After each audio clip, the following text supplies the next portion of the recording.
In today's video, I'm going to be talking about supranational institutions and how they can be a challenge to the sovereignty of individual sovereign states. This is for the OCR A-level geography spec for Power and Borders, and I've highlighted in the specification where it is. A supranational institution is essentially a level of governance that is above the individual sovereign states. At a global level, this would include organisations like the United Nations. At a regional level, it could be NATO, but also trading blocs that are regional, like the European Union, ASEAN, or Mercosur in South America. So by signing up to membership of one of these larger institutions, it means that states still have control and sovereignty over their citizens. They're still responsible for those citizens. They are also still independent states. But by signing up to these institutions, they surrender some of their sovereignty. They surrender some of their control because they have to follow the rules of that larger institution. And I'm going to give an example of the European Union and the benefits of being part of the European Union for states, but also some of the challenges to their own sovereign control. So some background on the European Union. It has 27 member states since the UK left. It's a trading bloc with free trade within EU member states. So primarily the purpose of the European Union is economic. It's there to bring Europe together economically, much closer, enable growth. It has its own parliament. It has its own currency, which is the euro, but not all of the countries in the European Union are signed up for that, only 19 of them. And also has this area of freedom of movement called the Schengen area. That means people can move between EU states and live there without kind of border controls, but also lack of visas. Again, not all countries in the EU are signed up for this, 22 plus a couple of non-European EU countries who have been added to it. So the benefits of being part of the EU and part of this supranational institution is all of the member states are part of the single economic market. Therefore, they can trade easily with other EU states without tariffs and taxes. It brings Europe together in an economic sense and allows economic growth to happen at greater rates. This has made the EU one of the most powerful economic organisations in the entire world. Economically, it's very, very powerful, but also being part of it is supposed to represent a larger goal of being Europe greater in terms of peace and security.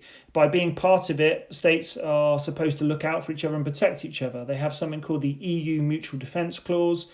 It basically means if one of the EU states is attacked in their territory by some sort of armed aggression, then the other EU states are supposed to rally around and provide aid and assistance to that. When France was attacked during some terrorist attacks, it was the defence clause was initiated, and so aid came from other European Union states to help that.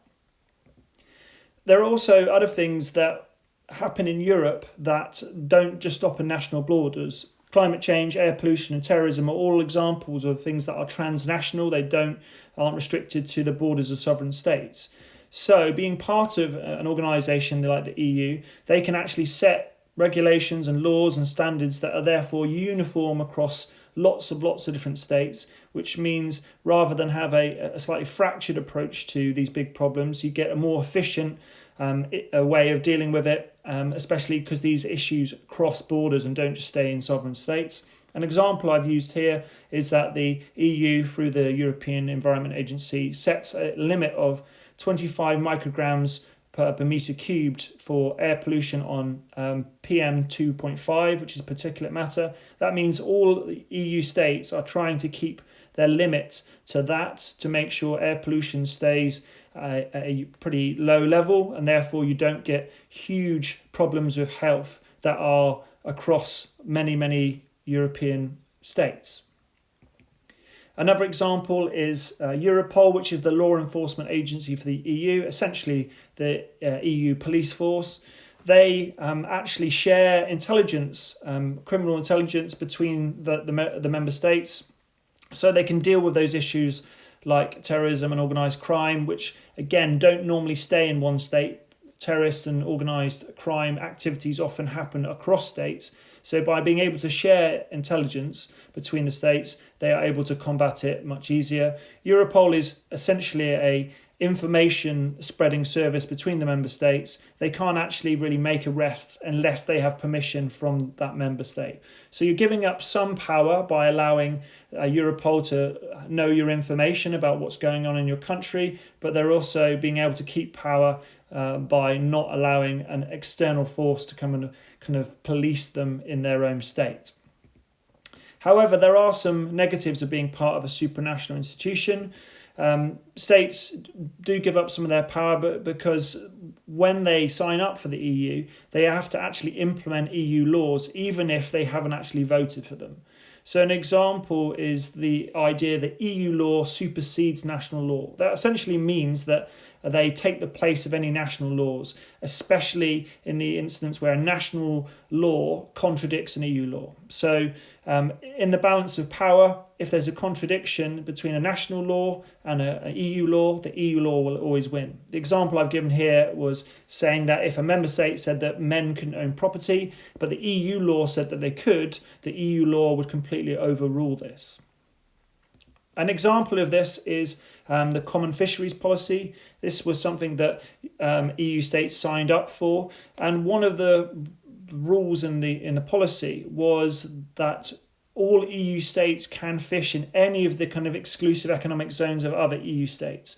I could be in Portugal, a Portuguese fisherman, and I can go to Ireland and fish in their waters.